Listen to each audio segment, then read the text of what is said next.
enseñable, tengamos un espíritu enseñable en esta tarde. Y bueno, oremos para entregar ese tiempo en manos del Señor, ¿vale? Padre, te damos muchas gracias, Señor, por este día. Gracias te damos por cada familia que está ahí congregada en copa, Señor, de manera virtual o presencial, Padre mío. Gracias por tu espíritu que nos une, Señor, aún en medio de la distancia. Gracias, Espíritu Santo. Gracias por permitirnos hoy traer una palabra, Señor. Háblanos a nuestro espíritu, Señor. Háblanos y confróntanos a la luz de tu verdad, Señor. Que seamos transformados, que seamos expuestos frente a tu palabra, Señor, y seamos transformados y mudados. Es lo que anhelamos, Señor. Que tu palabra sea como ese espejo donde nos podamos mirar, Señor, y podamos decir cuánto necesitamos de ti y cuánto necesitamos ser cambiados y transformados, Señor. Permítenos en este día poder deleitarnos en tu palabra, porque tu palabra es maravillosa, es profunda, Señor. Yo te pido que nuestra mente, nuestro corazón, nuestro cuerpo, todo esté aquí, Señor. Llévate todo espíritu de sueño, de cansancio, de distracción, Señor. Que podamos estar, Padre, en un espíritu, Señor, y que podamos estar dispuestos, Padre, para escuchar lo que tú hoy tienes para enseñar a cada uno de nosotros. Te doy gracias por tu presencia en medio de nosotros y gracias por tomarte el tiempo, amado Espíritu de Dios, para enseñarnos y para redarguirnos con tu palabra. En el nombre de Cristo Jesús, amén y amén. Amén, iglesia. Pues nada, hoy vamos a hablar acerca del doble ánimo. El doble ánimo para muchos, cuando escuchamos la palabra doble ánimo, se nos viene, de pronto a mí se me viene a la mente una persona que se levanta a las 6 de la mañana y se levanta muy feliz, pero a los 20 minutos de pronto ya no está tan contento y ya estaba triste y de pronto a la hora ya está iracundo y enojado y de pronto podemos pensar que eso es una persona de doble ánimo. Podemos también pensar en una persona de doble ánimo o un poco indecisa cuando alguien se para frente a una cosa de helados, una nevera de helados y dice, no, dame un helado de chocolate y luego a los 2 segundos dice, no, ¿sabes qué? Mejor prefiero el de vainilla y luego a los 3 segundos dice, no, ¿sabes qué? Mejor el helado de fresa. Y consideramos que eso puede ser una persona de doble ánimo, una persona que de pronto cambia de parecer. En muchas ocasiones también podemos pensar que una persona de doble ánimo es aquella que pasa por diversas etapas, ¿no? Nos pasa mucho a las mujeres, a veces cuando estamos en la etapa de gestación, se dice que las hormonas están completamente locas dentro del cuerpo y entonces estamos en unos estados de ánimo, de doble ánimo, felices, alegres, lloramos, nos entristecemos, nos enfurecemos, pasan mil cosas en ese tiempo de gestación o cuando estamos pasando por nuestro ciclo menstrual, o los jovencitos que están en la edad de 15, 16 años enfrentándose a a todo el tema de cambio de ser niño a ser un joven, un hombre o una mujer. Entonces vemos cómo estas cosas hormonales hacen y producen cambios en nosotros y son muy válidas porque científicamente está comprobado que todas esas etapas, las hormonas como que se revolucionan dentro de nosotros y producen diferentes tipos de emociones, somos muy fluctuantes, cambiamos, estamos felices, pero luego estamos tristes. También nos pasa mucho en circunstancias. En circunstancias, a mí me pasaba mucho que cuando llegué acá a Filadelfia, ayer hablaba con una hermana y me preguntaba qué ha sido lo difícil de estar acá. Y dentro de muchas cosas que hablábamos, yo le decía, me pegó muy duro el primer año, la parte de invierno, cuando el sol se ocultaba y cuando eran las 4 de la tarde ya no había sol. Y uno decía, ay, por Dios, o sea, tan oscuro, tan temprano. Y entonces uno como que el cerebro a uno le juega una mala pasada y uno cree que ya es de noche, ya es hora de acostarse, entonces uno se pone como triste, baja la productividad y a mí me gusta mucho personalmente el sol, entonces como de pronto decimos, hoy el día amaneció gris, pues entonces yo también amanezco un poco triste, aburrido, hoy el sol está muy soleado, yo amanezco contenta y feliz y canto con los pajaritos. Y eso lo relacionamos con una persona de doble ánimo. Me gusta porque la palabra alcanza todo. Me gusta porque la palabra de Dios entra y revisa todo. Y el doble ánimo es algo que contempla la palabra de Dios y de lo que habla la palabra de Dios. Yo este mensaje salió porque hubo una hermana acá de la iglesia que me decía, pastor, es que yo soy una persona que soy muy inconstante, yo no persevero, yo no avanzo, yo no profundizo. Y yo, ok, sí, hay que trabajar eso y tal. Bueno, ahí que se quedó la conversación. Cuando de pronto en esta semana fui a la palabra y me encontré con un versículo bíblico muy poderoso que habla acerca del doble ánimo y empecé a escudriñar y fue de mucha bendición y orando le dije, Señor, este mensaje lo comparto con Copa y pues yo creo que es el mensaje que Dios quiere que escuchemos. Así como yo he sido edificada en esta semana pudiendo aprender acerca del doble ánimo, sé que usted va a ser muy edificado, así que abra su corazón para atender lo que la palabra de Dios hoy nos quiere enseñar. Si usted tiene un cuaderno o con su celular, no se ponga a chatear, no se pierda. Si puede usar su celular para notas, anote porque van a haber versículos bíblicos y qué bueno que usted pueda llegar a su casa y durante toda la semana poder ahondar en la palabra de Dios. ¿Saben? Según métodos de estudio, de pronto en una prédica de 40 minutos, una hora, hora y media que dura mi marido, 2 horas, a uno se le quedan ciertas cosas, pero hay otras que el cerebro se le pierde. Por eso es muy importante tomar nota. Usted tome nota de versículos, tome nota de frases, cosas que impacten su corazón, porque eso usted va a poderlo revisar entre semana y va a poder sacarle mucho mayor provecho a la palabra de Dios. Entonces, pues nada, el doble ánimo. ¿Qué dice la palabra acerca del doble ánimo? Y cuando esta persona me decía del doble ánimo y me encuentro con este pasaje, me llamó mucho la atención. Está en Santiago capítulo 4 versículo 8 y dice la palabra de Dios, acercaos a Dios y Él se acercará a vosotros. Pecadores, limpiad las manos y vosotros los de doble ánimo, purificad vuestros corazones. Santiago 4 8. Es una palabra importante y es un tema importante el doble ánimo, porque la palabra se toma el tiempo de empezar a hablar acá de alguien que tiene doble ánimo. Y en esta porción bíblica dice, acercaos a Dios y Él se acercará a vosotros. Punto seguido, pecadores, limpiad las manos y vosotros los de doble ánimo, purificad vuestros corazones. ¿Saben? En esta porción bíblica, en este versículo bíblico, podemos notar algo. Dios se quiere acercar a nosotros, pero nosotros primero nos tenemos que acercar a Dios. Tiene que haber una intención de parte de nosotros de acercarnos a Dios para que Dios se acerque a nosotros. Pero luego enfaticé en ese punto seguido y ya todos sabemos que el punto seguido no está cortando la idea, sino que continúa con la misma idea de lo que se está hablando. Acérquense a Dios, Dios se acercará a ustedes. Y entonces empieza a decir, purifica, pecadores, limpiad las manos y vosotros, los de doble ánimo, purificad vuestro corazón. Lo que podemos entender aquí, amada iglesia, es que las personas de doble ánimo tenemos un problema. Tenemos un problema y es que el doble ánimo impide que nosotros nos podamos acercar a Dios. Y por ende, el no acercarnos a Dios impide que Dios se acerque a nosotros. Así que el doble ánimo hay que prestarle mucha atención. Porque aquí cuando la palabra nos está mencionando, yo quiero que Dios se acerque a mí. Todos queremos que Dios nos abrace, todos queremos escuchar la palabra de Dios, todos queremos oír la voz de Dios a través de la lectura de la palabra, a través de la palabra profética, todos queremos sentir el abrazo de Dios, todos queremos ser guiados por el Espíritu de Dios, todos queremos hacer eso, todos queremos sentir que Dios está muy cerca de nosotros. Pero, ¿saben? Aquí hay una verdad que la palabra nos está revelando. Los de doble ánimo no tienen la capacidad a veces de acercarse a Dios y por ende Dios no se puede acercar a ellos. Entonces, prestémosle mucha atención porque se necesita trabajar en el doble ánimo. Y aquí la palabra nos dice que la persona que tiene doble ánimo no se acerca a Dios. Yo me imagino que la persona de doble ánimo hoy dice, bueno, sí, me acerco a Dios, pero mañana dice, no, no me acerco a Dios. Y entonces ahí entramos a definir etimológicamente qué significa el doble ánimo de acuerdo a esta palabra que dice ahí, doble ánimo.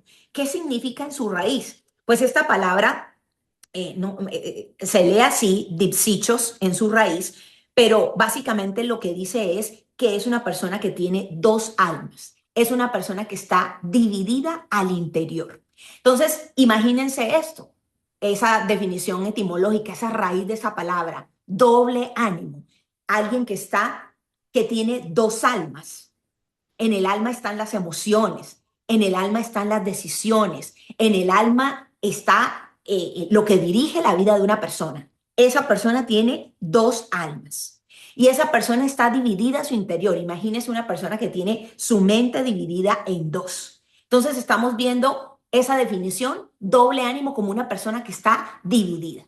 Me recuerdo una canción, ustedes no se la van a saber porque ustedes solo se saben coros cristianos, pero una canción del mundo que dice corazón partido. Y asumo que el cantante estaba diciendo que el corazón estaba partido porque quería una y quería la otra. No sé. Asumo que ese es el mensaje de esa canción. Pero la persona de doble ánimo, la raíz de esta palabra habla que es una persona que tiene dos almas. Es una persona que tiene emociones divididas, es una persona que tiene toma de decisiones divididas. Así funciona una persona de doble ánimo.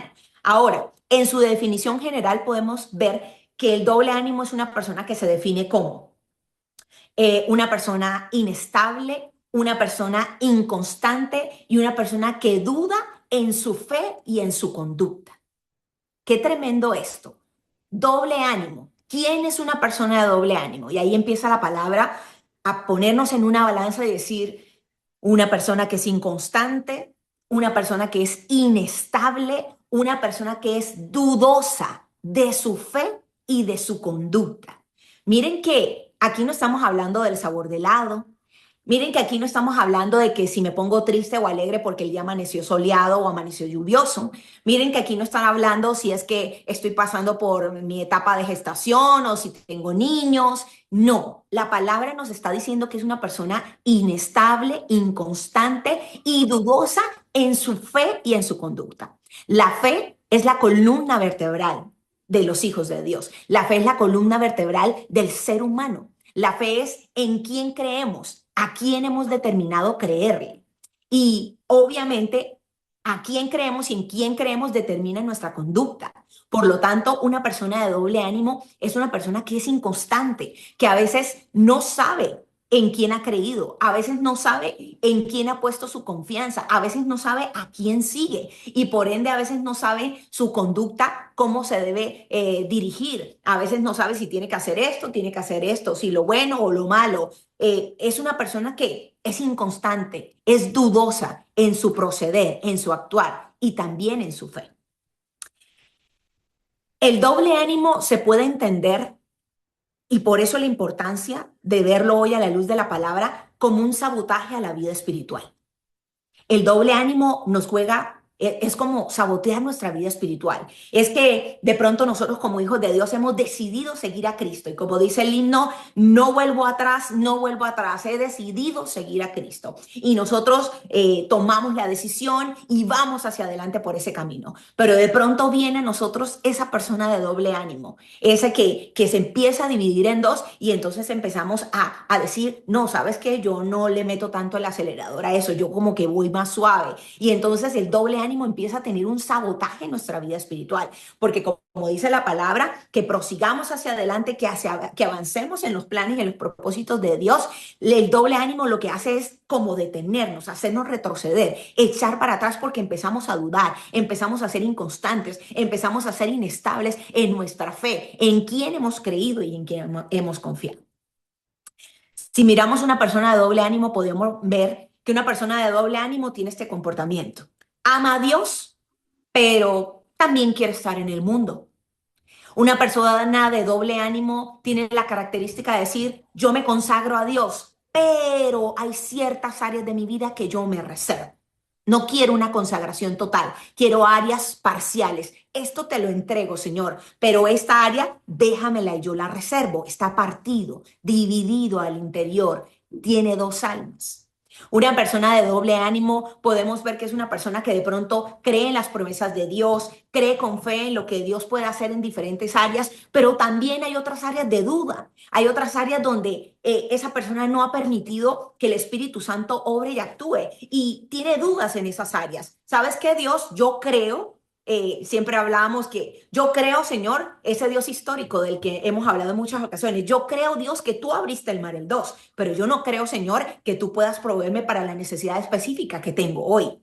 Eres un Dios histórico para mí. Yo creo que abriste el mar en dos. Yo creo que sanaste, que traiste provisión a la vida de Sarepta. Yo creo que tú eres un Dios que hizo caer maná del cielo. Yo creo que tú hiciste todos esos milagros. Yo no creo que tú puedas restaurar mi matrimonio. Yo no creo que tú me puedas cambiar. Yo no creo en lo que en mi realidad de pronto en muchas áreas. O de pronto no hablemos de ese Dios histórico, hablemos de que somos dudosos en que, ok, Señor, ¿sabes? Yo creo en ti, en que me salvaste, en que me redimiste, en que me perdonaste, que soy hija tuya. Pero Señor, yo no creo en que tú puedas hacer una obra mayor conmigo, yo no creo que tú me puedas usar, yo no creo en que yo pueda entregar esta área y cambiar. Y dudamos.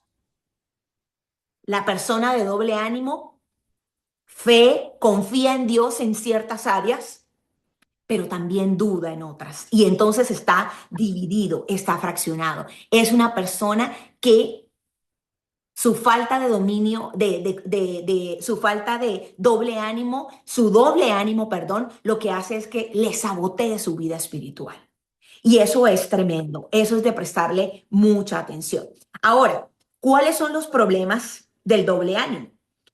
Uno de los problemas que pueden pasar con el doble ánimo es que no nos permite avanzar en el propósito y en el plan de Dios.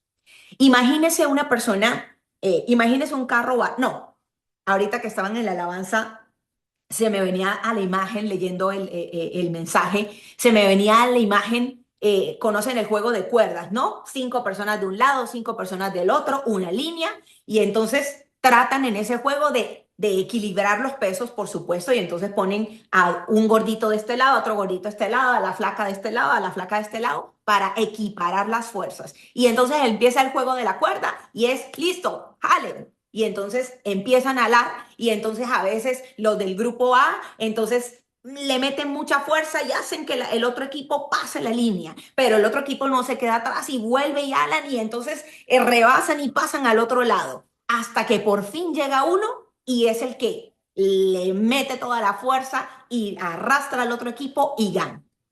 Así es la persona de doble ánimo.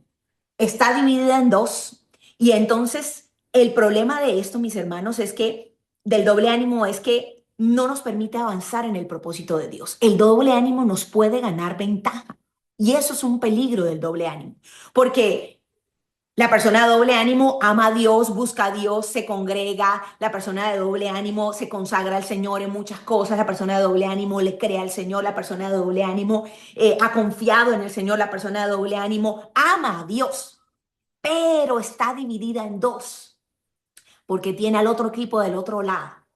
Y a veces, mis hermanos, el otro equipo, a veces cuando el juego está disparejo, porque ya quisiéramos que hubieran dos gorditos en cada lado, pero a veces tenemos dos gorditos del otro lado y entonces el otro equipo jala y no hay nada que se pueda hacer. ¿Sabes? Necesitamos trabajar con el doble ánimo, porque el doble ánimo impide que nosotros cumplamos el propósito y el plan de Dios.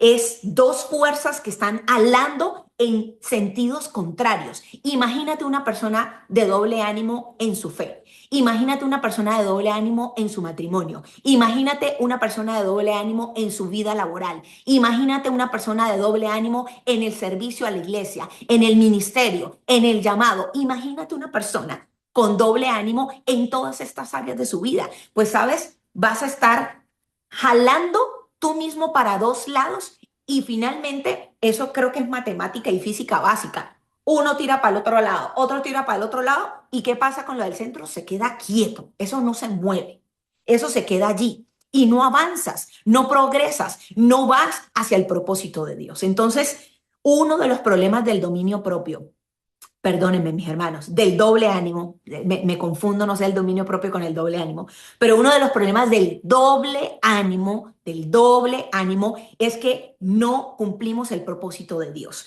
es que no podemos avanzar. Y si ustedes se dan cuenta en este pasaje que estamos revisando en Santiago 4:8, la parte anterior de este versículo está hablando, Santiago, de que nosotros tenemos celos, envidias, matamos, pero no tenemos nada, codiciamos, pero no alcanzamos nada, somos celosos, que pedimos y pedimos mal porque pedimos para nuestros propios deseos y deleites. Y entonces Santiago aquí dice, oh almas adúlteras, ¿No sabéis que la amistad del mundo se constituye enemistad contra Dios? ¿No sabéis que la amistad con el mundo es enemistad contra Dios? Y entonces pone en contexto este versículo: acérquense a Dios, Dios se acercará a ustedes, pecadores limpien sus manos y vosotros los de doble ánimo purifiquen el corazón. El contexto de este versículo es, ¿sabes qué? No puedes amar a Dios, no puedes amar al mundo, no puedes confiar en Dios, pero no puedes tener duda en tu corazón. No puedes estar dividido en dos. O eres amigo de Dios o te constituyes enemigo de Dios. O aborreces al mundo y amas a Dios, o amas al mundo y aborreces a Dios. Ese es el principio que está estableciendo Santiago acá. Y conocemos muchos versículos de esta línea. Leía en la palabra de Dios acerca no puedes, una parábola que Jesús mencionaba, no puedes servir a dos señores. Amas a uno y aborreces a otro, o aborreces a uno y amas al otro, refiriéndose a las riquezas. Y entonces Jesús nos pone en un contraste de decir, ¿dónde está tu corazón? Tu doble ánimo te está llevando a tener un corazón dividido, una mente dividida en tu fe. ¿A quién le has creído? ¿A quién estás sirviendo? ¿A quién has decidido seguirle? Por eso el doble ánimo, mis hermanos, es de mucho cuidado. De mucho cuidado. Y sé que es una palabra que Dios está trayendo a nuestro corazón en este tiempo porque hemos querido avanzar en muchas áreas de nuestra vida, primeramente en lo que habla esta palabra, que es en la columna vertebral, en nuestra fe, y a partir de allí se gesta todo. Otro problema del doble ánimo. Si usted me puede acompañar ahí mismo a Santiago, capítulo 1, versículo 8, mire lo que dice. Capítulo 1, versículo del 6 al 8. Dice, pero pida con fe, no dudando nada, porque el que duda es semejante a la onda del mar, que es arrastrada por el viento y echada de una parte a otra. No piense, pues, quien tal haga que recibirá cosa alguna del Señor. El hombre de doble ánimo es inconstante en todos sus caminos. Qué tremendo este pasaje ahí mismo en el libro de Santiago. Y entonces vamos a ver otro problema que tiene el doble ánimo, que deben haber muchos. Yo solo me voy a concentrar en estos dos que menciona el libro de Santiago. Y miren lo que dice. Pero pida con fe, no dudando nada, porque el que duda es semejante a la onda del mar que es arrastrada por el viento y echada de una parte a otra. No piense pues que está hablando de la persona dudosa. Adelante dice, pida con fe, no dudando nada. Y dice el versículo 7, no piense pues quien tal haga, o sea, el que duda, que recibirá cosa alguna del Señor. ¡Wow! ¡Qué tremendo! El doble ánimo nos impide recibir cosa alguna del Señor. Y es una verdad. Aquí el pasaje está hablando en la parte primera que si ustedes están pasando por pruebas, por dificultades, afronten estas pruebas, afronten estas dificultades con paciencia. Y dice Santiago, pidan sabiduría para poder afrontar las pruebas, pídanle a Dios sabiduría. Pero entonces Santiago dice, pero pidan con fe, no dudando, porque el que duda, y pone una comparación, es semejante a la onda del mar que es llevada por el viento. La onda del mar no tiene dominio propio. Y por eso el Señor, ¿será que tengo confundido el dominio propio con el doble ánimo? Es que van conectadas. Aleluya, que el Señor está trayendo revelación. Y el doble ánimo tiene que ver como una persona que es arrastrada por la onda del mar. ¿Quién la arrastra? El viento.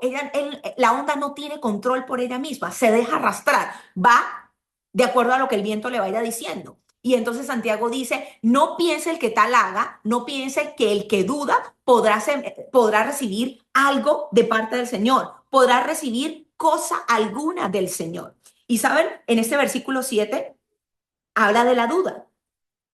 No piense pues quien tal haga, el que duda, que recibirá cosa alguna del Señor. Recuerdan que iniciamos definiendo qué era una persona de doble ánimo, una persona inconstante, una persona inestable y una persona que duda. Y entonces la persona que duda, la persona que no pide con fe, la persona que no cree, que no le cree al Señor, es una persona que no va a poder recibir cosa alguna del Señor. Pues imagínense al padre de la fe, imagínense al padre de la fe, Abraham, el Señor diciendo, deja tu tierra y tu parentela y ve a la tierra que te mostraré, tierra que fluya leche y miel. Imagínense al padre de la fe diciendo, si quiero, no quiero, voy, no voy, será, si es, no es. Una persona que duda no se le puede entregar nada, nada, nada, no es confiable para entregarle nada. Por eso es tan importante que prestemos atención al doble ánimo. Y en el versículo 8, mire lo que dice. El hombre de doble ánimo es inconstante en todos sus caminos. Qué tremendo. El hombre de doble ánimo es inconstante en todos sus caminos. El problema que tiene el doble ánimo es que no recibimos nada del Señor, porque el que duda, ¿cómo se le puede entregar algo? ¿Cómo, si usted está en una empresa y alguien, usted le va a entregar a hacer algo y la persona, pero será que sí? ¿Y si pasa esto? ¿Y si no? No, uno dice, no, ¿sabes qué? Tranquilo, no, no te preocupes, yo voy a pensar y le voy a entregar esto a otra persona. Hay una persona ahorita en la iglesia que está ingresando al grupo de alabanza y llevo charlando con ella varias veces y yo la siento en una duda y entonces ya como que le digo, listo, vas a entrar y sí, pero entonces el trabajo y bueno, en otra reunión, sí, pero yo quiero que no malinterprete cuando yo canto y que no sé qué. Y otra reunión, sí, pero y entonces uno dice, Dios mío, o sea, si empezamos, ¿cómo va a ser ya en el desarrollo de la actividad? No me lo quiero imaginar. Eso va a ser traumático. Entonces mejor decirle, ¿sabes qué? Tómate tu tiempo, reorganiza las cosas, mira si puedes con eso, tómate tu tiempo, yo creo que todavía no es el momento, de una manera elegante y fina. Pero una persona que duda, uno no le puede entregar nada. ¿Cómo el que tal haga recibirá algo de parte del Señor? Y en el versículo 8 dice, el hombre de doble ánimo es inconstante en todos sus caminos. Vuelve a aparecer la palabra de la definición, inconstante, inestable. Una persona que sí, mañana no, al segundo sí y tal vez no, y deja las cosas botadas y tiradas, y dejan el trabajo tirado, y dejan el matrimonio tirado, y dejan los compromisos tirados, y dejan a los hijos tirados, y dejan todo tirado. El hombre de doble ánimo es inconstante en todos sus caminos, ¿sabes? Aunque la persona de doble ánimo lo primero que hace es ser inconstante, inestable y dudosa en su fe y en su conducta, permea finalmente toda la vida. Porque si una persona de doble ánimo en su fe no es constante, pues sencillamente el resto de su vida va a ser muy inconstante también. Van a ser personas que sí, no, sí, no. Personas de doble ánimo que emprenden cosas y dejan a la mitad del camino. Y eso me recuerda a la palabra que dice, siempre me ha gustado esa palabra, qué bueno que nosotros podamos, antes de construir algo, tomar, sentarnos, echar lápiz, dice la palabra, y calcular si vamos a poder meternos en eso. ¿Sabes? El doble ánimo, te metes en algo, pero dejas las cosas a mitad de camino. Y no hay cosa más frustrante que uno dejar las cosas a mitad de camino, que dejes la carrera a mitad de camino, que dejes tu matrimonio a la mitad, que dejes tu llamado a la mitad, que dejes tu servicio a la mitad, que dejes las tareas inconclusas a la mitad, no se terminan. Y sabes, eso pasa con las personas que son de doble ánimo, son inconstantes en todos sus caminos, todos sus caminos. Y qué bueno que podamos con la palabra eh, confrontarnos, mis hermanos, porque yo creo que todos hemos sido personas de doble ánimo. Hemos dejado cosas a la mitad. Hemos dejado las cosas quietas ahí y hemos sido de doble pensamiento, de doble corazón. Hemos tenido nuestra mente en dos cosas y cuando nuestra mente divaga en dos cosas, pues sencillamente nunca avanzamos. Ahora, ¿cuál es la solución? Porque no nos vamos a quedar en el problema, hay que buscarle solución, ¿cierto? Una de las soluciones que plantea Santiago 4:8 es la purificación. Si usted recuerda, el versículo decía, acérquense a Dios, Él se acercará a ustedes, pecadores, limpiad las manos, y vosotros los de doble ánimo, purificad vuestro corazón. ¿Sabes? Está directamente relacionado la purificación del corazón con poder quitar el doble ánimo de nuestra vida. Los de doble ánimo, solución, purifiquen el corazón.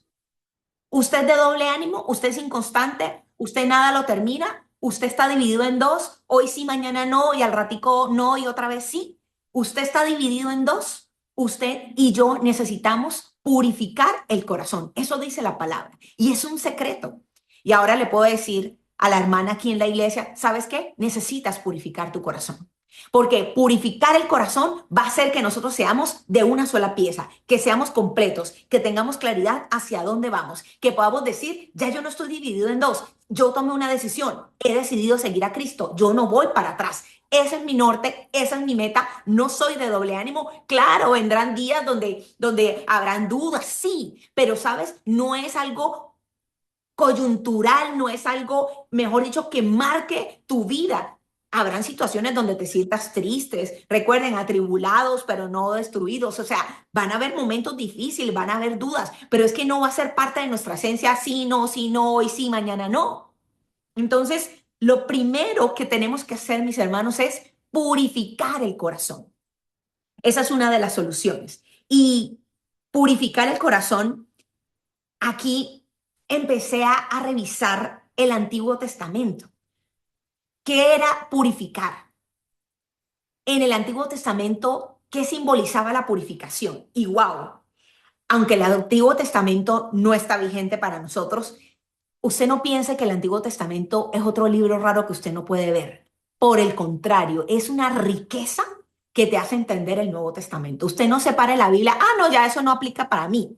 No, aunque hay muchas cosas que ya pasaron y que ahorita vamos a ver, me encanta ver cómo Dios trajo pautas específicas en muchos aspectos. Y hoy vamos a revisar muy por encima, bueno, no vamos a dar una clase de purificación del Antiguo Testamento porque no aplica, pero quiero que usted, al igual que yo, pueda ver cómo Dios instituyó muchos ritos de purificación en el Antiguo Testamento.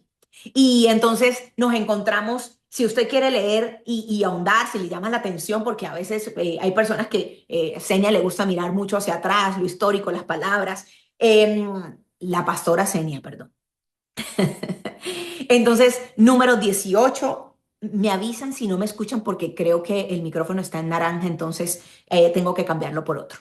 Pero la palabra nos habla en Números capítulo 19, anótela allí si lo quiere estudiar, nos habla en el libro de Levíticos 15, capítulo 15, nos habla en Levíticos 16, Números 19, muchos ritos de purificación.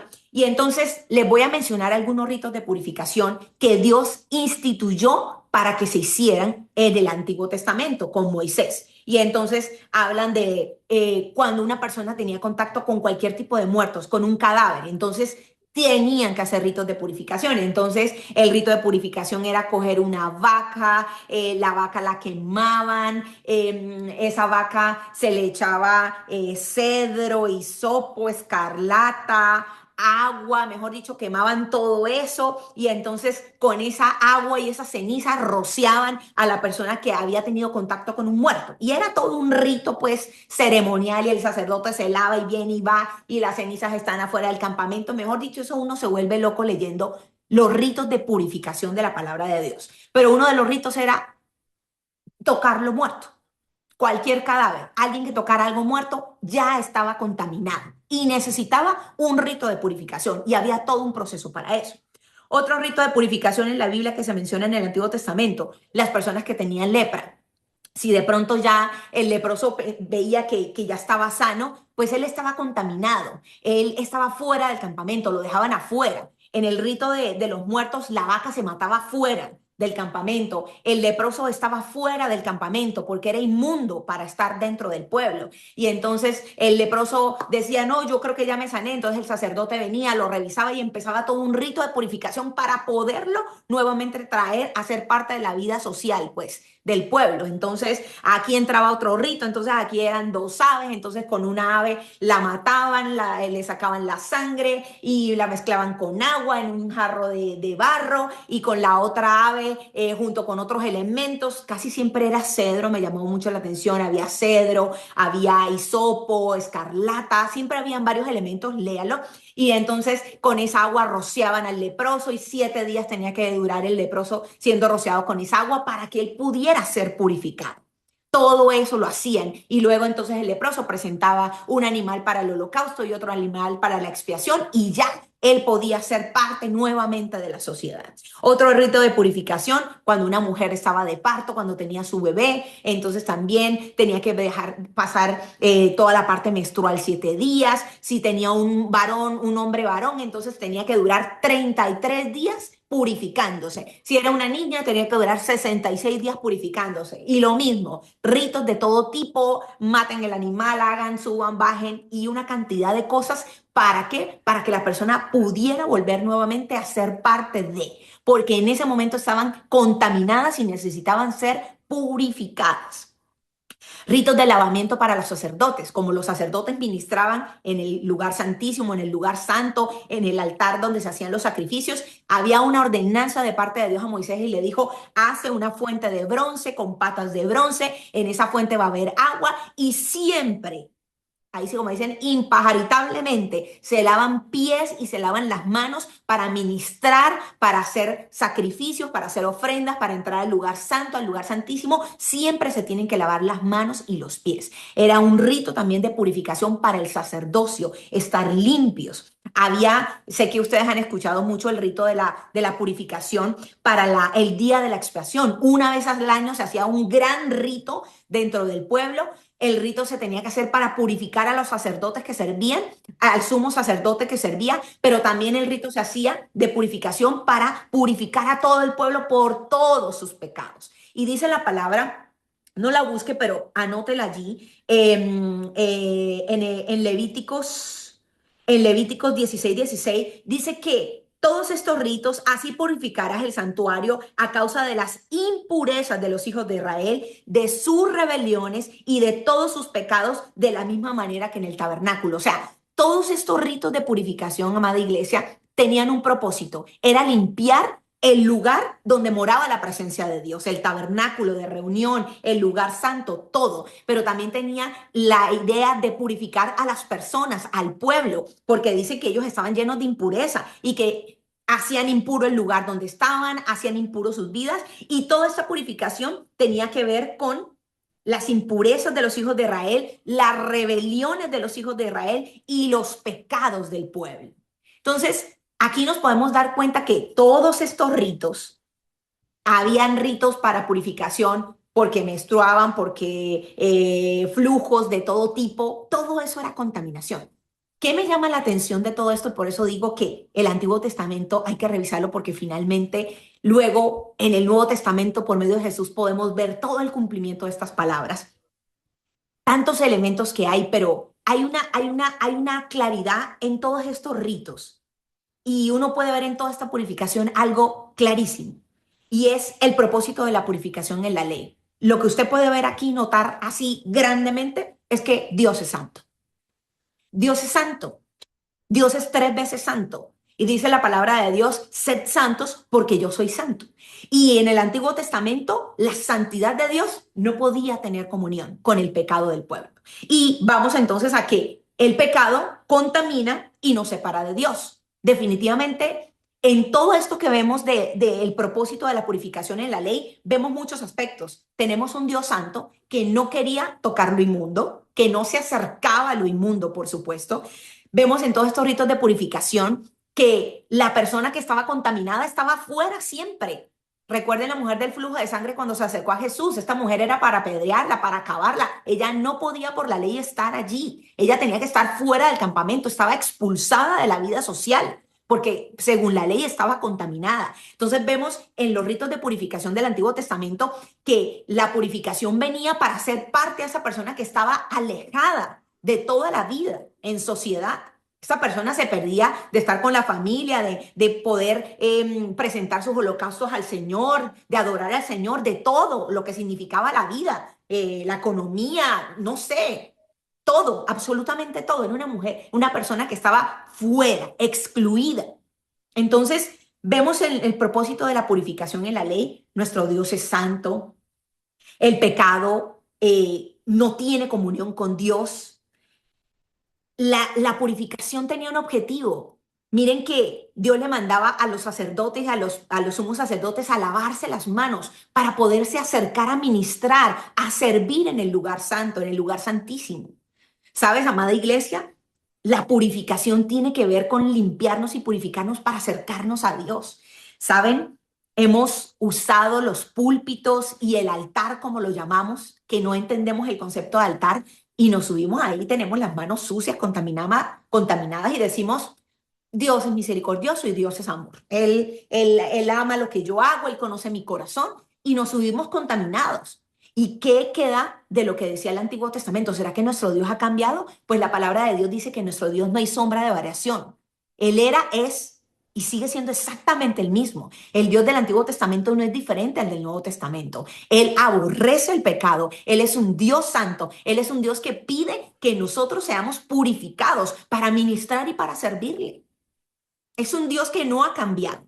Entonces, vemos que en el propósito de la purificación se establece la separación entre lo santo y lo profano. Dios le hace ver al pueblo que lo profano, lo inmundo, lo impuro tiene que estar lejos, que lo santo es acá, guardado, reservado. Que si las personas quieren ver su gloria, tienen que limpiarse. Que si quieren ver la expiación que se hacía durante un año para que su gloria descendiera y para que el sacrificio y todo lo que se había hecho pudiera ser acepto a Él y se borrara el pecado, Él pudiera venir y todos pudieran ver, ese es nuestro Dios, la nube de su presencia, la Shekinah que conocemos y llamamos.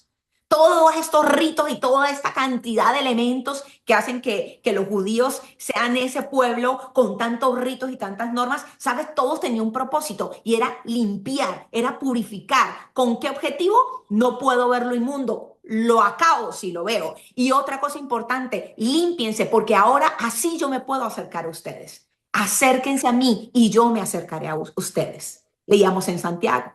Entonces, esto es el propósito de la purificación en la ley. Qué hermosos elementos podemos ver acá. Y otra cosa maravillosa que podemos ver en este propósito de la purificación es que el Antiguo Testamento finalmente muestra la obra máxima de purificación en la vida de nuestro amado Jesucristo. Podemos entender que todo eso que se hacía, me causaba curiosidad que les decía la mujer había tenido un parto, si era un varón, se demoraba 33 días estando purificándose. ¿A qué te suena 33? A la edad de Cristo cuando murió. Y así hay miles de elementos, el cedro, la cruz, el agua, y ahorita vamos a hablar un poco de eso. Todos esos elementos hablan de la obra maravillosa de Jesucristo.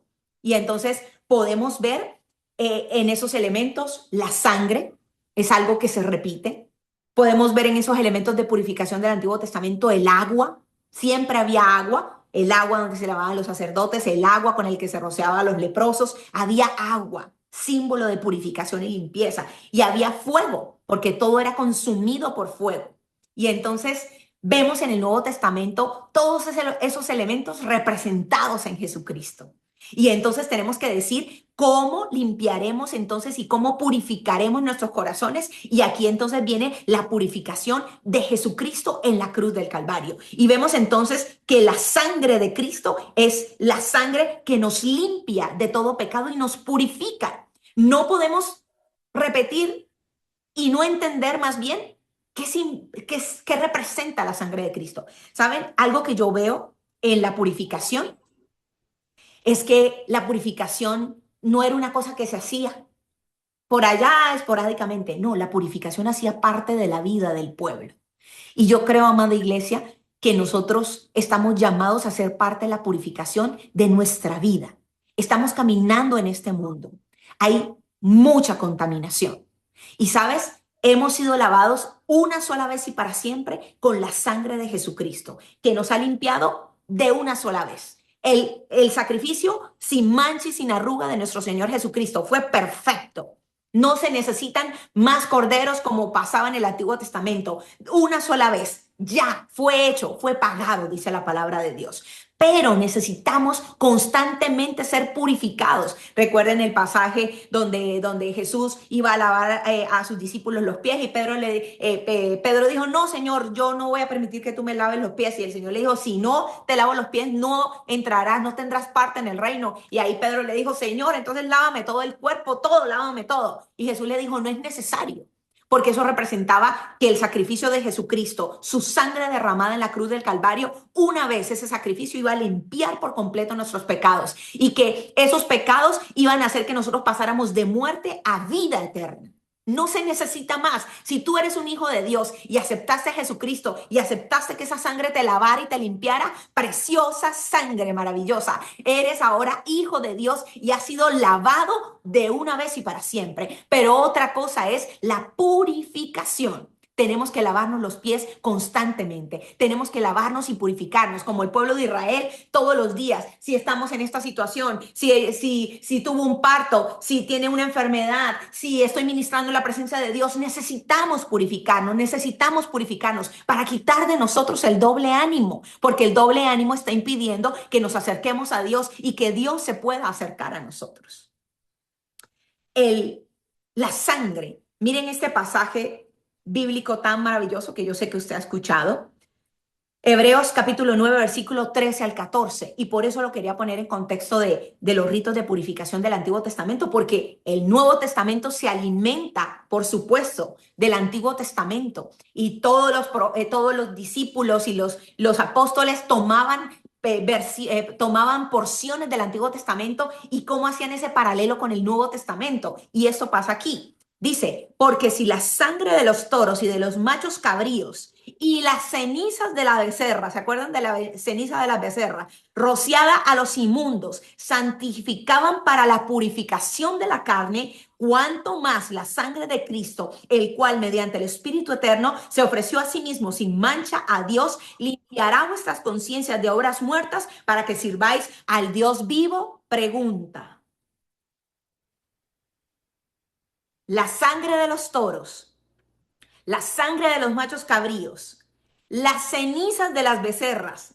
Las cenizas de las becerras, mi hermano, cuando usted estudie esta semana muy juicioso, la ceniza era la que se utilizaba para el contacto con los muertos. Ahí se utilizaba la vaca, se quemaba, las cenizas que quedaban se mezclaban con cedro, hisopo, escarlata, todo eso se mezclaba con agua y rociado a la persona que estaba impura por tocar al muerto. Y entonces aquí el libro de Hebreos habla que si todo eso que hicieron en el Antiguo Testamento santifica para la purificación de la carne, escuche esto, cuánto más la sangre de Cristo, el cual mediante el Espíritu Eterno se ofreció a sí mismo sin mancha a Dios, limpiará vuestras conciencias de obras muertas para que sirváis al Dios vivo. ¿Sabes? En el Antiguo Testamento todos estos ritos eran insuficientes porque limpiaban la apariencia, cubrían, solucionaban un problema a corto plazo. Ahí sí, como dicen, era la solución que se presentaba porque no había manera, era lo que se podía hacer en ese momento. Mientras que llegaba, todo esto era sombra de la persona de Jesús y lo estamos leyendo aquí. Pero ahora dice, si todo eso que se hizo servía porque funcionaba, Dios descendía, la gloria de Jehová venía y limpiaba. Ahora, si todo eso limpió y santificó la carne, ¿cuánto más la sangre de Cristo limpiará vuestras conciencias de obras muertas? ¿Sabes? La obra de Jesús, la sangre de Jesús, mi amado hermano, la sangre de Jesús limpia las conciencias de obras muertas. Sí, es la sangre que nos va a ayudar a dejar nuestro doble ánimo. Es la sangre que va a limpiar nuestras conciencias de las obras muertas. Ya no del exterior, sino de cosas que hay dentro de nosotros, en nuestro interior. La sangre de Cristo sigue limpiando, limpiando, limpiando. Y recuérdalo, tú eres hijo de Dios, has sido alabado. Cuando aceptaste a Cristo, fuiste pasado de muerte a vida. Pero ahora viene una limpieza constante, constante. Obras muertas van a ir siendo limpiadas. Recuerda tu inicio en los caminos del Señor, recuérdalos hoy.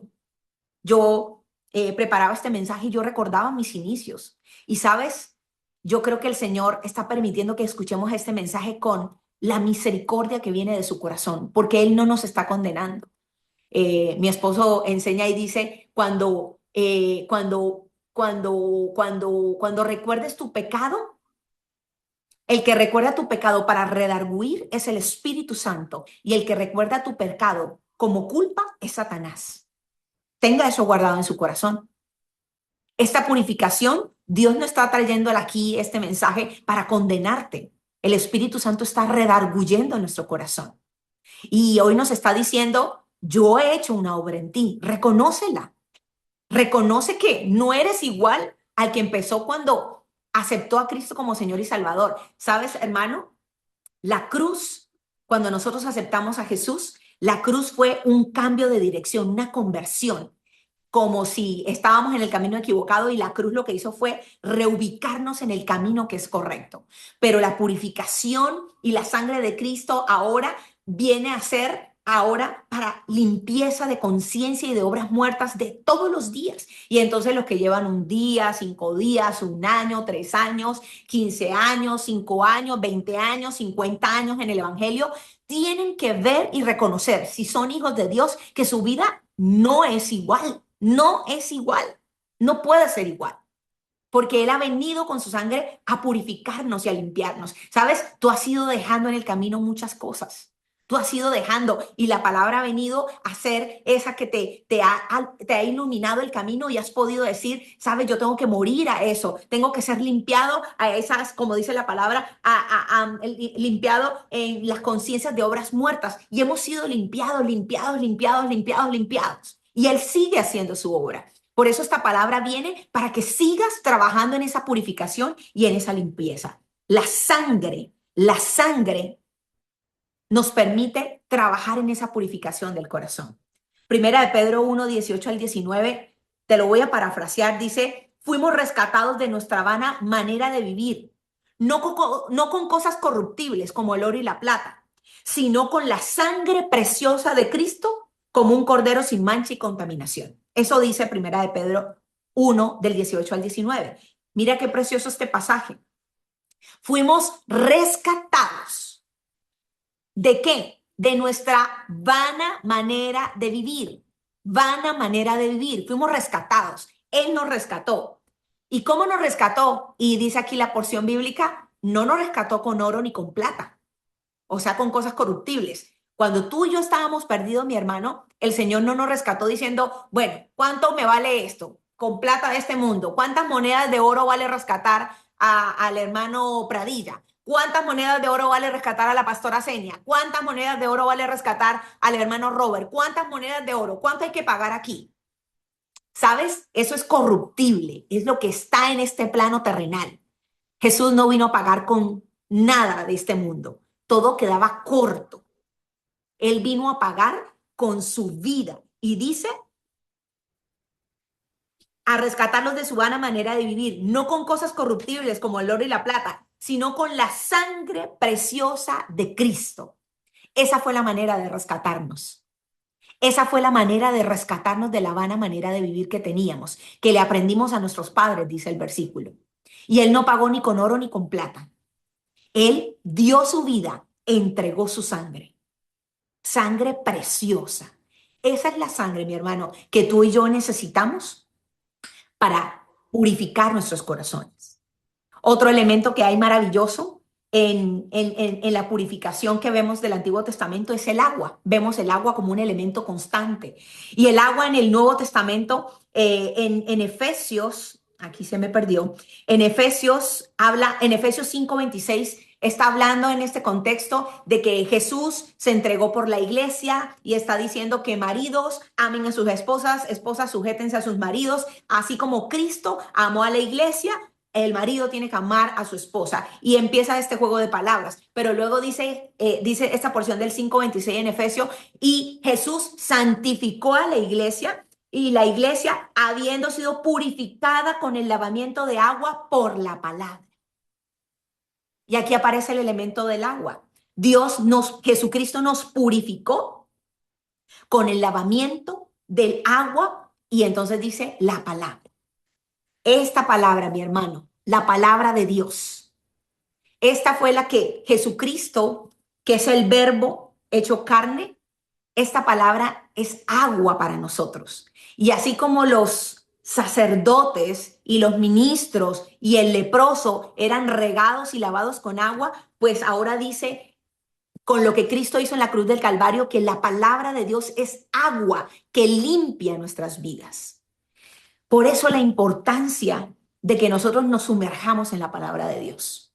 Por eso la importancia de que leas la palabra de Dios, pero que la leas no como ahí por leerla. No, sienta que es un agua que empieza a limpiar tu vida. ¿Sabes? La palabra te confronta, la palabra viene y es como esa espada que hemos conocido que penetra profundamente en nuestro espíritu, nuestros tuétanos, lo que nadie, a donde nadie puede llegar, la palabra es la única que puede penetrar y ella es agua y nos limpia. La palabra de Dios es viva y es eficaz. Y el agua representa eso. Dice Efesios 5:26, Jesús santificó a la iglesia, habiéndole purificado con el lavamiento del agua por la palabra. Leamos la palabra porque en la lectura de la palabra, en el meditar de la palabra, vamos a poder ser limpiados. ¿Cuántas veces usted y yo no hemos leído ese versículo bíblico y decimos, wow, era lo que yo necesitaba hoy, yo necesitaba escuchar esto de parte de Dios? Y estoy segura que mientras estamos hablando la palabra de Dios, la palabra que está siendo predicada está siendo agua para usted y le está purificando y le está limpiando. Y usted está permitiendo en esta tarde que la palabra de Dios entre y limpie su corazón y usted tenga un corazón purificado para ya no ser un hombre o una mujer de doble ánimo, sino que usted pueda acercarse a Dios y Dios se acerque a usted. Y el otro elemento que vemos es el fuego, un elemento muy constante en la purificación. Todos los animales eran consumidos por fuego. Y mientras yo estudiaba el fuego, venía a mí la palabra que yo sé que ustedes todos conocen y es en el momento donde Elías llama y le dice al Señor, consume el holocausto, Señor, para que ellos vean que tú eres Dios. Y la palabra en esta porción bíblica menciona, y Elías les dice después de que Dios vino con fuego y consumió el holocausto y lamió el agua y demás, Elías le dice al pueblo, ¿hasta cuándo claudicaréis? ¿Hasta cuándo? Si Jehová es Dios, seguidle. Y si Baal, sigan a Baal. Recuerden que los 500 profetas de Baal oraron, clamaron, gritaron, rasgaron vestiduras todo el día y su Dios nunca les contestó. Pero cuando Elías clamó, Dios mandó del fuego, mandó del cielo fuego y consumió el holocausto. Y aquí Elías proclama esas palabras tan poderosas y maravillosas. Y mientras yo leía, armaba este pasaje, venía a mi mente esa porción y yo sentía de parte de Dios diciéndome, ¿sabes? Yo voy a hacer que mi fuego venga y ellos vean ese fuego para que ya no claudiquen más. Y yo lo creo. Yo creo que el Señor va a venir con una demostración de su poder, porque, ¿sabes? El pueblo estaba claudicando, el pueblo estaba rindiéndose y estaba arrodillando sus rodillas ante Baal. El pueblo llamado por Dios, consagrado por Dios, el pueblo rescatado por Dios, el pueblo de la promesa, el pueblo por el cual iba a venir el Mesías, el pueblo desde el principio que fue elegido por Dios. Ese pueblo estaba doblando sus rodillas ante Baal. Y entonces el profeta que se levanta, Elías, les dice, ¿sabes qué? El Señor va a venir con poder y gloria y van a ver su fuego y ustedes van a tener que decidir si ustedes van a seguir claudicando, van a seguir siendo inestables, van a seguir dudando, van a seguir siendo inconstantes, van a seguir siendo inestables en su fe. Pues vean el poder y la manifestación de la gloria de Dios. Hoy tienen que decidir, ¿van a seguir claudicando? O Jehová es Dios, seguidle, o Baal es Dios, síganle a él. Y yo creo de parte de Dios que Dios va a venir con su poder para que usted, amada iglesia, para que usted, amado hermano, usted pueda decir, ¿sabes? Yo le creo a Dios. No es normal que Dios muestre su poder, pero mientras yo estaba perdón, y corrijo porque no terminé la idea. La palabra de Dios dice que bienaventurado el que cree sin haber visto. Bienaventurado el que cree sin haber visto. Es bienaventurado. El que cree y camina como Abraham sin haber visto es bienaventurado. Pero, ¿sabes? Dios también, Dios es Dios. Y yo sé que Dios va a mostrar su poder para decir, yo soy Dios. ¿Quiere seguir pensando que Baal es Dios? Síganle. van a ver la manifestación de mi poder y mi gloria. Y yo sé que ustedes han visto la manifestación del poder y la gloria. ¿Sabes? Cuando no ha habido en tu nevera y Dios la ha llenado de una manera poderosa, que te tocan a la puerta y te dicen, oye, mira, es que sentí traerte esto y tú no habías dicho nada. Tú ves el poder de Dios. Ves el poder de Dios cuando Él sana. Ves el poder de Dios cuando restaura tu matrimonio. Ves el poder de Dios cuando nadie daba un peso por ti y Él te usa y te llena de su presencia. Sabes, esas son cosas que marcan y nos dicen, Él es Dios, yo le quiero seguir a Él. Esa es la representación del fuego.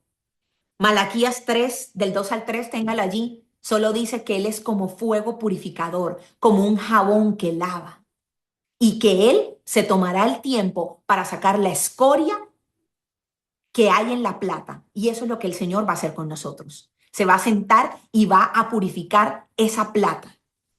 Va a purificar la plata y el oro, va a quitarle las impurezas. Ese es el fuego, lo que representa el Señor. Fuego purificador, jabón que lava. Eso va a ser el Señor con nosotros. Y Él va a seguir trabajando en nosotros un corazón que sea purificado para quitar de nosotros el doble ánimo. Sabes, no voy a armar de esto una doctrina. Mi esposo me enseña mucho en esto porque él dice, no se puede sacar doctrina de historias bíblicas y es cierto. Pero organizando el mensaje, venía a mi mente el libro de Esther. Y recuerden que Esther era una mujer judía, estaba en un territorio que no era judío y finalmente ella se tiene que presentar ante el rey.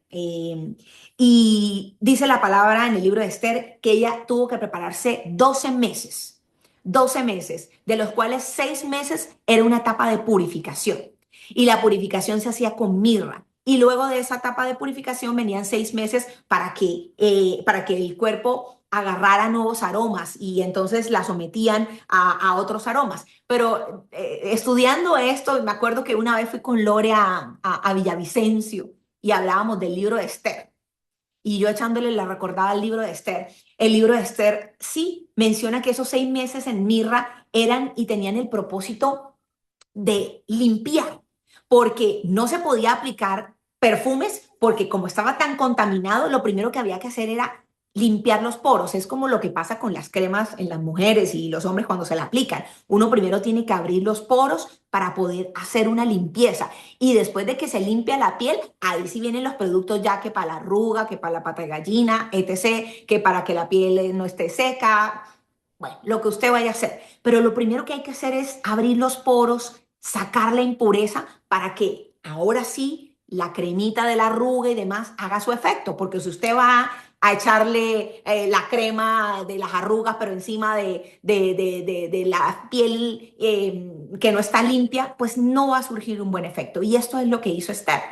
Ese era el rito por el cual pasó Esther para presentarse al rey. Primero era purificación, 6 meses de limpieza. Y la mirra era el aceite que se utilizaba en esta etapa.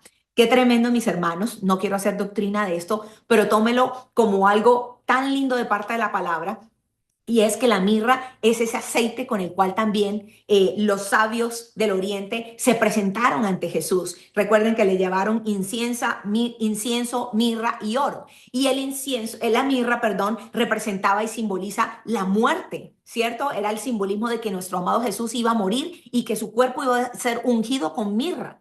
Y entonces podemos ver en esta porción y en esta historia de Esther que la mirra funciona como un aceite que nos habla de humillarnos, nos habla de muerte, nos habla de sacrificio, nos habla de purificación. Y eso es lo que estamos hablando hoy, la purificación del corazón, el doble ánimo que necesita ser quitado de nosotros. La purificación necesita que la pasemos por mirra. Y saben, no es fácil. Purificarnos no es fácil, mis hermanos. Purificarnos es un proceso que duele. Es un proceso que cuesta, es un proceso donde hay que soltar, es un proceso de quebrantamiento, es un proceso de renuncia, porque estamos siendo limpios de impurezas. Y entonces viene la palabra que dice, ya no vivo yo, sino que Cristo vive en mí. Pero antes de eso opera la muerte y en nosotros está operando muerte para que opere la vida de Cristo en nosotros. Por eso la etapa de la purificación, la etapa de la mirra, es una etapa que nos cuesta, es una etapa que nos cuesta renunciar, quebrantar, humillarnos, decirle no a eso. Tenemos que decir no a eso para podernos enfocar en esa etapa de gloria que viene después y de bendición y de retomar el camino que Dios, en el cual Dios nos quiere enrutar. Entonces, en el libro de Esther podemos ver estos elementos y me gusta mucho porque la posición de Esther le permitió ser un instrumento de Dios para su pueblo. ¿Sabes? La purificación es necesaria porque es que viene un proceso de purificación, pero luego viene un proceso de santificación y eso habla de separarnos para Dios y de cumplir con un propósito que Él nos ha llamado específicamente a cada uno de nosotros y nos enrutamos en ese plan y sabes, cuando Dios nos enruta en ese plan, prepárate porque ahí estás listo para ser un instrumento útil en las manos de Dios. Dios no puede utilizar a alguien de doble ánimo, alguien que dude. Dios necesita purificar y luego de la purificación viene un proceso de santificación, de separación, de consagración para Él. Y en ese proceso de santificación y consagración viene eso donde Dios te entrega y te dice, esto es lo que quiero hacer contigo y eres usado y eres usado por el poder de Dios para bendecir a otros. Esther se consagró, Esther se purificó, Esther se limpió, luego fue llena de esas aromas maravillosos y se presentó ante el rey y eso le dio la capacidad a Esther de poder influenciar a favor del pueblo. Y eso es lo que Dios quiere hacer contigo y conmigo, que nos purifiquemos, pero que luego nos impregnemos de su fragancia para poder entrar en su presencia, para poder estar cerca de Él y escuchar su voz y entender lo que Él quiere hacer y lo que quiere que hablemos en estos tiempos. ¿Sabes? Dios quiere que tú seas un instrumento de Dios para bendecir tu casa, tus hijos, tus generaciones, tu iglesia, tu nación, tu ciudad, lo que sea que tú hagas, el trabajo en donde te encuentres, en la universidad. Dios necesita purificarte. ¿Cuántos dicen amén a eso? No escucho, pero creo que dijeron amén. Aleluya, vamos acabando. No voy a andar mucho aquí, pero la palabra de Dios habla que nos purifica, que debemos purificar los labios. Recuerdan Isaías, el profeta tuvo una revelación de la presencia de Dios y él exclamó y dijo, ay de mí que siendo hombre de labios inmundos y habitando en un pueblo que tiene labios inmundos, han visto mis ojos a Jehová.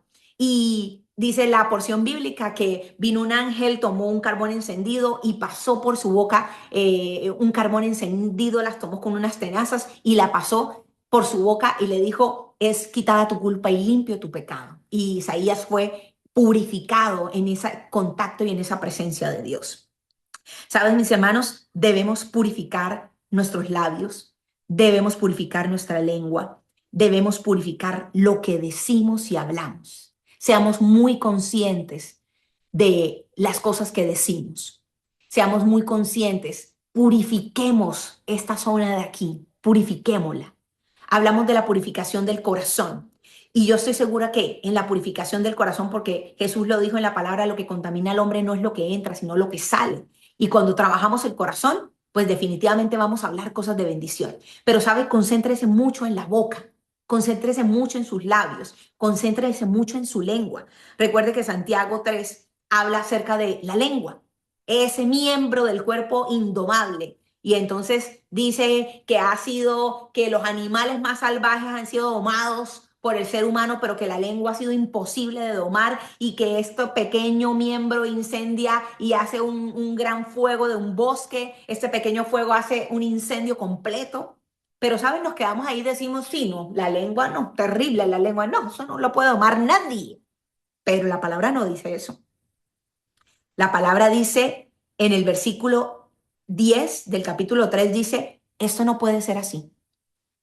Esto no puede ser así. O sea, después de haber dicho que es lo indomable, que los animales más salvajes se han domado, que esto es terrible, que el incendio que encendió, que es veneno mortal, que eso, mejor dicho, que no hace, empieza la palabra y dice, esto no puede ser así. Esto no puede ser así.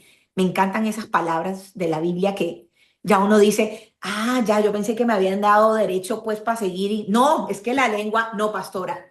No, yo hablé porque es que la lengua, indomable, pastora, eso nadie la ha podido domar. Yo no voy a hacer la excepción. No, no, no, es que en el trabajo el chisme que se armó, no, jefe, es que la lengua es indomable, eso es un veneno mortal, eso no hay nada que hacer. No, la palabra dice, eso no puede ser así. Y entonces, en el libro de Santiago dice el versículo 11, ¿acaso puede salir agua dulce y agua amarga de una misma fuente? ¿Acaso puede la higuera dar aceitunas y puede la vid dar higos? No puede pasar. No puede pasar que el palo de mango de manzana y que el palo de manzana de mangos. No puede pasar. Eso es absurdo. No puede pasar. Esto no puede ser así.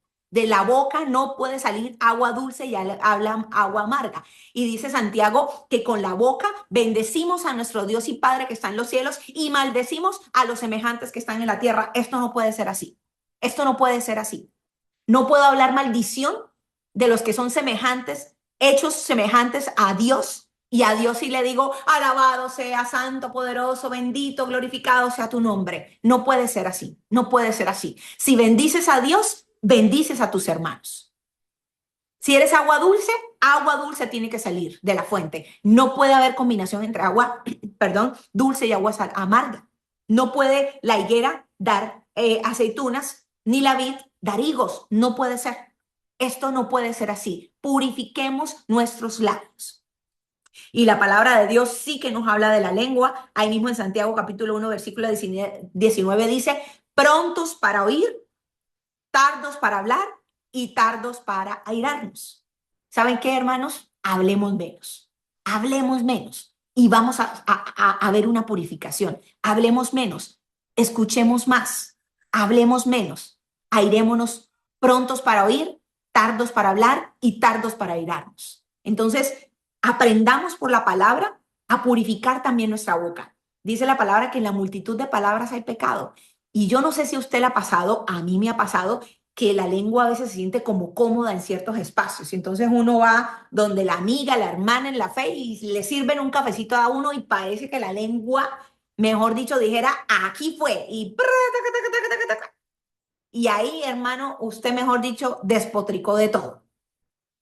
Entonces, seamos cuidadosos, seamos sabios y guardemos, refrenemos nuestra lengua, refrenemos nuestros labios, purifiquémosla, seamos muy, muy prudentes en lo que hablamos, porque la purificación de los labios es importante en el proceso en el que Dios nos está llamando.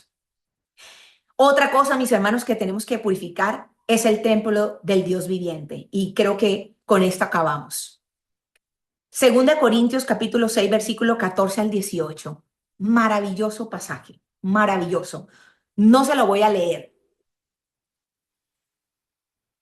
solo lo pongo en el contexto, pero hay unas palabras que resaltan así, tan importantes. Y en en Corintios, el apóstol Pablo está diciendo y está hablando de los yugos desiguales, que no debemos casarnos con personas que no tengan nuestra fe, que personas que no comparten nuestra fe. Eso es estar en yugo desigual. Personas que no aman a Dios, que no siguen a nuestro Dios, que no creen en el Señor Jesucristo. No puede haber, no, el apóstol Pablo estaba reprendiendo y colocando claro, diciendo, no pueden estar en yugo desigual. Tienen que estar un hombre temeroso de Dios con una mujer temerosa de Dios. La palabra dice, no anden en yugo desigual. Y entonces viene toda esta palabra tan poderosa, hablando, el título del pasaje es purificar el templo del Dios viviente. Y entonces resaltan estas palabras que usted lo va a leer en su casa. Entonces, en este contexto, diciéndole a las personas y a la iglesia de Corintios, no se pueden casar con un yugo desigual, no, eso no puede pasar. Entonces, el apóstol Pablo dice, no hay concordancia, no hay comunión, no hay compañerismo, no hay acuerdo. Memorices esas cuatro. No hay comunión. Voy a empezar en orden. No hay concordancia, no hay comunión, no hay compañerismo y no hay acuerdo. ¿Entre qué? Y el apóstol Pablo empieza con esta lista.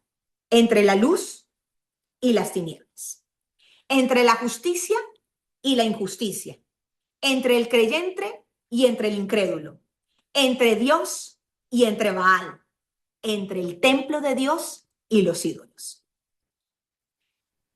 No se pueden casar en yugo desigual. ¿Por qué, apóstol Pablo? No hay concordancia, no hay comunión, no hay compañerismo, no hay acuerdo entre la luz y las tinieblas. ¿Cómo puede haber compañerismo? ¿Cómo puede haber acuerdo? ¿Cómo puede haber concordancia entre la luz y las tinieblas? No se la van. ¿Cómo puede haber acuerdos, compañerismo, concordancia entre la justicia y la injusticia? No hay manera de que ambas. Y nosotros en Colombia sí que sabemos de eso. Justicia total, paz total. ¿Sí? ¿Sí? Sacrificando a la mujer que perdió a su hijo, a su marido, le quemaron la finca. Justicia. No puede haber justicia y injusticia al tiempo. No puede haber. O aplicas toda la justicia o aplicas toda la injusticia. Pero es que no se mezclan agua y aceite. No se pueden ver. Puede haber concordancia, compañerismo, acuerdo entre el creyente y el incrédulo. Y siempre ponemos la pauta referente en este tema del creyente y el incrédulo, porque sé que hemos hablado que tenemos que ser sal y que la sal se debe untar y mezclar con el que no está salado, por supuesto, con el inconverso, ¿cierto?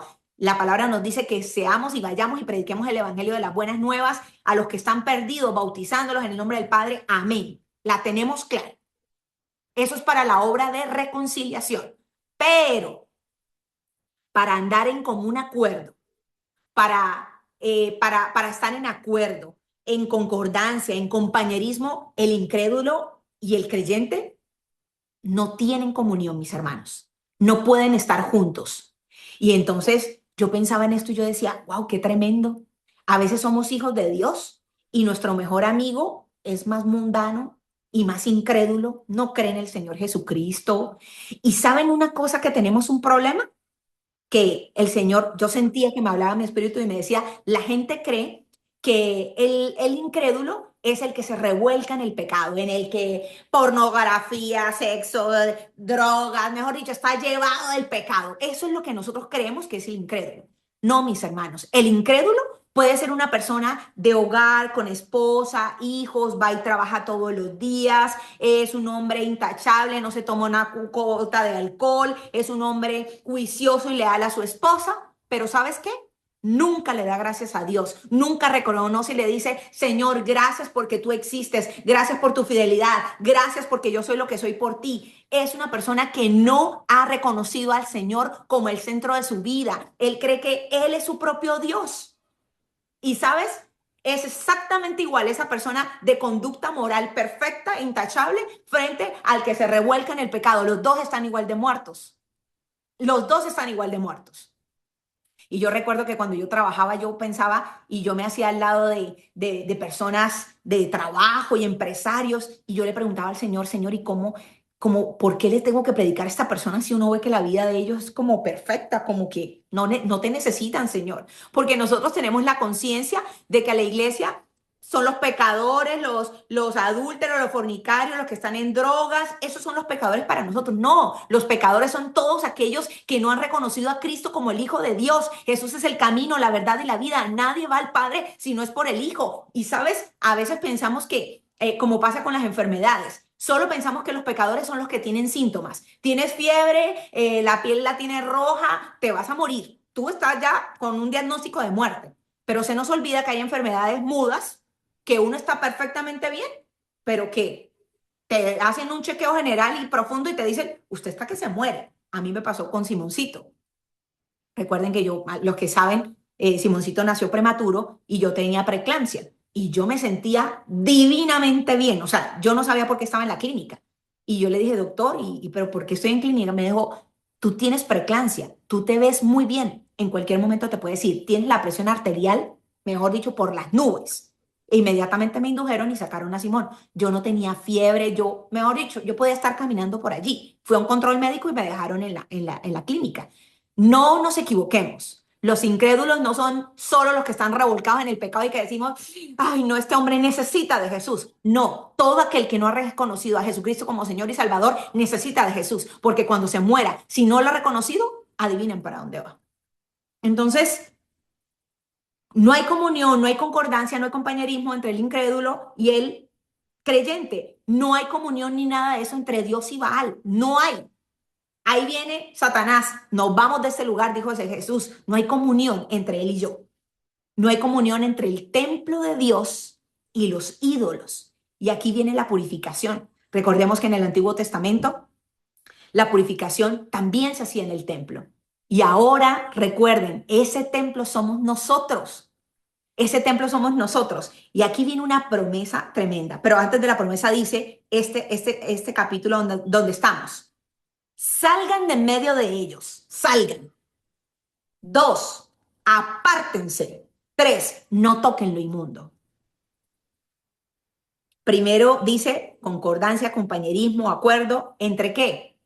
La luz y las tinieblas, la justicia y la injusticia, el incrédulo y el creyente, entre el templo de Dios y los ídolos, entre Dios y Baal, no hay nada de ni comunión ni compañerismo. ¿Qué tienen que hacer, iglesia, comunidad profética de adoración? Salgan de en medio de ellos, salgan de en medio de ellos, salgan del medio de ellos, salgan del medio de las tinieblas, salgan del medio de los incrédulos, salgan del medio de la injusticia, salgan del medio de Baal, salgan del medio de los ídolos, salgan.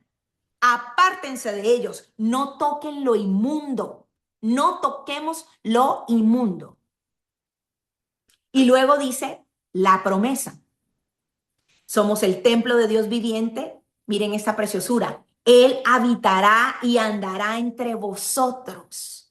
Cuando hacemos todo eso, cuando salimos de medio de ellos, cuando nos apartamos, cuando no tocamos lo inmundo, la promesa de Dios es que somos templo de Dios, que Él habita dentro de nosotros, pero que Él anda con nosotros. Yo quiero que Él habite y que Él ande en medio de nosotros. Ustedes quieren que ahí en la iglesia, cuando ustedes se reúnan, porque son un pueblo santo, un pueblo que se aparta, un pueblo que no tiene concordancia, no hace compañerismo con el incrédulo, no hace compañerismo con Baal, no hace compañerismo con la injusticia, ustedes anhelan que cada vez que se reúnan, ustedes sepan que ahí está la misma presencia de Dios, que Él habite en medio de ustedes y que Él ande en medio de ustedes. Yo lo quiero. Yo lo quiero para mí, lo quiero para mi casa, lo quiero para mi matrimonio, lo quiero para mis hijos, lo quiero. Quiero que Él habite y ande en medio mío. Para eso necesito salirme, apartarme y no tocar lo inmundo. Y dice, Él habitará y andará en medio de vosotros. Él será vuestro Dios y ustedes serán su pueblo. Nos recibirá como a Padre y nosotros seremos sus hijos. Y el capítulo 7:1 dice, así que amados, puesto que tenemos tales promesas, todas las que acabamos de leer, limpiémonos de contaminación de carne y de espíritu, perfeccionando la santidad en el temor de Dios.